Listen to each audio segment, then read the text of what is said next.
निक्की के परिवार वालों का आरोप है कि ससुराल वाले मर्सिडीज की मांग कर रहे थे। असल में निक्की के पिता प्रॉपर्टी का काम करते हैं, कैब चलवाते हैं।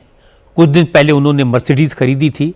कंचन और निक्की इस नई गाड़ी के साथ कुछ रील्स बनाने के लिए आई थी। रील्स देखने के बाद निक्की के ससुराल वालों ने मर्सिडीज की मांग शुरू कर दी। आरोप है कि मर्सिडीज की मांग पूरी नहीं हुई, इसीलिए ससुराल वालों ने निक्की को जलाकर मार डाला।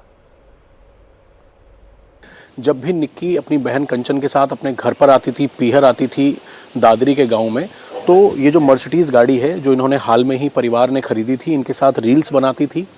और ये आरोप है कि दोनों भाई विपिन और उसका बड़ा भाई जो है वो दोनों इस गाड़ी पर उनकी नज़र थी और वो दोनों बहनों पर ये दबाव डालते थे कि तुम रील्स बनाती हो जिस गाड़ी के साथ, वो गाड़ी भी हमको चाहिए। और इस मर्सिडीज गाड़ी पर लगातार नज़र रखे हुए थे वो और दबाव बनाते थे कि अपने परिवार से बोल के ये मर्सिडीज गाड़ी भी उनको दे दी जाए।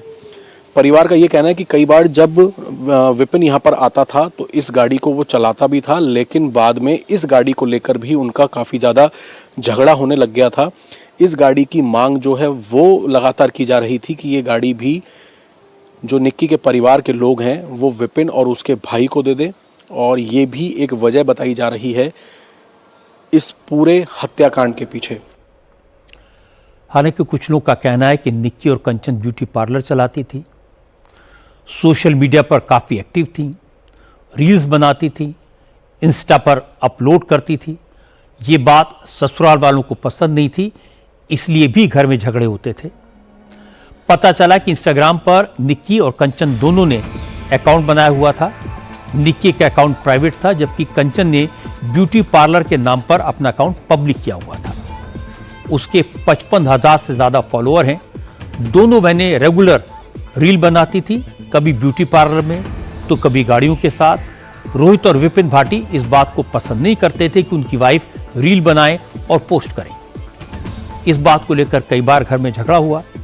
निक्की की मौत के बाद भी बड़ी बहन कंचन ने इंस्टाग्राम पर कई रील्स अपलोड की हैं। एक रील में निक्की का बेटा कह रहा है कि पापा ने मम्मी को जला दिया। कुछ डाला था, फिर उनका चाचा मारा था, फिर लाइटर से आग लगाती गई थी। आप वहीं थे है ना? एक तेरी मम्मा नीचे भगी। ये हम जलती हुई की वीडियो है, ऊपर से ये भी जलती हुई उतरी है ऊपर से। और रास्ते में मारी है इन्होंने हमारी बेटी, होश में जिंदा थी, मुझे बहुत अच्छे से पता है। निक्की के परिवार की तरफ से एफआईआर दर्ज कराई गई है। इसमें निक्की के पति विपिन, जेठ रोहित के अलावा उसके सास ससुर को भी आरोपी बनाया गया है। पुलिस ने चारों को अरेस्ट कर लिया है। कोर्ट ने इन सभी को 14 दिन की जुडिशियल कस्टडी में भेज दिया है। पुलिस इस केस की हर एंगल से जांच कर रही है, सबूत इकट्ठे कर रही है, लोगों से पूछताछ कर रही है। इसी दौरान निक्की के ससुराल वालों ने अपनी तरफ से पक्ष में कुछ लोगों को सामने किया। विपिन के गांव वालों और पड़ोसियों ने कहा कि रील्स बनाने को लेकर घर में झगड़ा होता था। गांव वालों ने कहा जब दोनों बहनों ने ब्यूटी पार्लर खोला था तो विपिन और उसके परिवार ने सपोर्ट किया था, लेकिन जब कंचन और निक्की रील बनाने लगी तो विवाद शुरू हो गया। ससुराल वालों ने बहुओं ब्यूटी पार्लर को बंद करने को कहा, बात नहीं सुनी गई, इसलिए बात और बढ़ गई। पड़ोसियों का दावा है कि जिस वक्त ये घटना हुई उस वक्त विपिन नीचे दुकान में था, बच्चे उसी के साथ थे, लेकिन बाद में निक्की के परिवार वालों ने पुलिस थाने में बच्चों से विपिन के खिलाफ बयान दिलवाया। हमारा कहना जी ये है, देखो जो वीडियो पहले वायरल हुई थी वो आज से 6-7 महीनों पहले की, 11 फरवरी की, वो मारपीट वाली। ये मारपीट की जो घटना हुई थी ये पार्लर को लेके हुई थी। पार्लर के लिए बोला इन्होंने, सब पार्लर के सामान भी और वैसे भी लाना ले जाना सब विपिन ही करता था, ठीक है जी। और इन्होंने कहा कि अब पार्लर आप बंद कर दो, ये नहीं माने तो पार्लर के ऊपर लड़ाई हुई थी। इन्होंने वीडियो बना ली, वीडियो में पूरी वीडियो नहीं डाली थी, शुरू की शॉर्ट क्लिप डाल दी थी। और जो लास्ट की है जिसमें माताजी छुटा रही हैं, उसमें बोल रहे हैं कि माताजी मार रही हैं, वो मार नहीं रही थी, वो छुटा रही थी। लास्ट में वो उन्होंने जो लास्ट में जो क्लिप थी उन्होंने अपने बेटे को ही मारा है। और बाबा सतबीर जो है वो भी विपिन को मार रहे थे, अपने ही लड़के को मार रहे थे, या नहीं निक्की हो या कंचन को मार रहे थे। वो ये मामले पे ये कहना है जी अपना आप खुद ने उसने आग लगाई है। खुद ना अपना हत्या करी है उसने। हाँ। हाँ, विपिन का कोई मैटर नहीं है। सीसीटीवी कैमरा में आ रहा है वो विपिन नीचे, उसमें सब कुछ दिख रहा है सफा सफा, टाइमिंग भी है उसमें, जो भी है कैमरा में रिकॉर्ड है सारी बात। हम ये नहीं कह रहे कि हम ही सच बोल रहे हैं, ये तो कैमरा बता देगा, सीसीटीवी कैमरा बता देगा ये तो।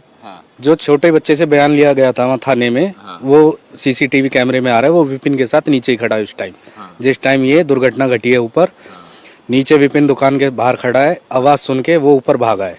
ऊपर भाग के फिर उसने अपने चाचा के लड़के को बुलाया है। विपिन ने गाड़ी लगाई है गली में हॉस्पिटल जाने के लिए, वो होपलेस हो गया। फिर उसके चाचा के लड़के ने उसे बाहर निकाला उतार के, वो गाड़ी वो चला के ले गया है। फिर जो पूरे वीडियो सोशल मीडिया पर चल रहे हैं उनको लेकर क्या कहेंगे? वो सब देखो जी, एडिटिंग है, कट कट के वीडियो डाल रखी है। पूरी वीडियो आपने भी देखी हुई कोई नहीं है। चूंकि लड़की के परिवार वालों ने दहेज हत्या का केस दर्ज करवाया है, गांव वाले इस दावे को भी गलत बता रहे हैं, इसलिए पुलिस फिलहाल साफ साफ कुछ नहीं कहना चाहती, मामले की जांच कर रही है। नोएडा के एडिशनल डीसीपी सुधीर कुमार ने कहा कि अभी एफआईआर के मुताबिक कार्रवाई हो रही है, सभी आरोपियों को गिरफ्तार कर लिया गया है और बाकी चीजें इंक्वायरी के बाद साफ हो जाएंगी। सभी 4 नामजद आरोपियों की गिरफ्तारी हो चुकी थी। पहले पति की गिरफ्तारी हुई थी और इसके बाद सास ससुर और जेठ की भी गिरफ्तारी हो चुकी है। लगभग कितने लोगों के नाम जब मुकदमा दर्ज हुआ है? 4 लोगों के नाम खिलाफ जो है नामजद मुकदमा दर्ज था और सभी 4 आरोपियों की गिरफ्तारी हो चुकी है। जो लगातार वो सीसीटीवी वायरल हो रहा है सोशल मीडिया पे कि वो वहाँ मौजूद नहीं था, देखिए ये अभी सोशल मीडिया पे ही चल रहा है। हमें इस तरह का फैक्ट्स अभी प्राप्त नहीं हुआ पुलिस को। जब भी प्राप्त होगा, इन्वेस्टिगेशन हमारी चल रही है, उसमें जो भी साक्ष्य और तथ्य आएंगे उसके ऊपर कार्रवाई करेंगे। सवाल यह नहीं कि यह मामला सिर्फ दहेज का है या रील्स बनाने को लेकर भी झगड़ा हुआ। कड़वा सच तो यह है कि एक बेटी पर जुल्म हुआ, उसे या तो जलाकर मार डाला गया या जलने के लिए मजबूर कर दिया गया। अगर दहेज को लेकर एक भी बेटी प्रताड़ित होती है तो यह एक अभिशाप है, क्योंकि दहेज को रोकने के लिए बहुत सारे प्रयास हुए हैं। सख्त कानून बना, धर्मगुरु ने उपदेश दिए, नेताओं ने लोगों को समझाया, समाज सुधारकों ने अभियान चलाए, पर जाहिर है कि नासूर ठीक नहीं हुआ। यह जख्म आज भी गहरा है। एक दर्दनाक सच यह भी है कि ऐसे सारे मामले सामने नहीं आते। कई बार परिवार दबा देता है, कभी समाज इस पर पर्दा डाल देता है, कभी बेटी की इज्जत का हवाला दिया जाता है, तो कभी जाति की प्रतिष्ठा का सवाल बन जाता है। नोएडा के केस में यही हुआ, पंचायत ने पर्दा डाला। और एक बात यह भी कि दहेज के नाम पर 498A का जो कानून बना था उसका भी जमकर मिसयूज हुआ। हालत यह हो गई कि जुडिशरी को ऐसे मामलों में शिकायत करने वालों पर से विश्वास उठ गया। नोएडा की बेटी के केस में जांच करते समय इन सारी बातों का ध्यान रखा जाना चाहिए।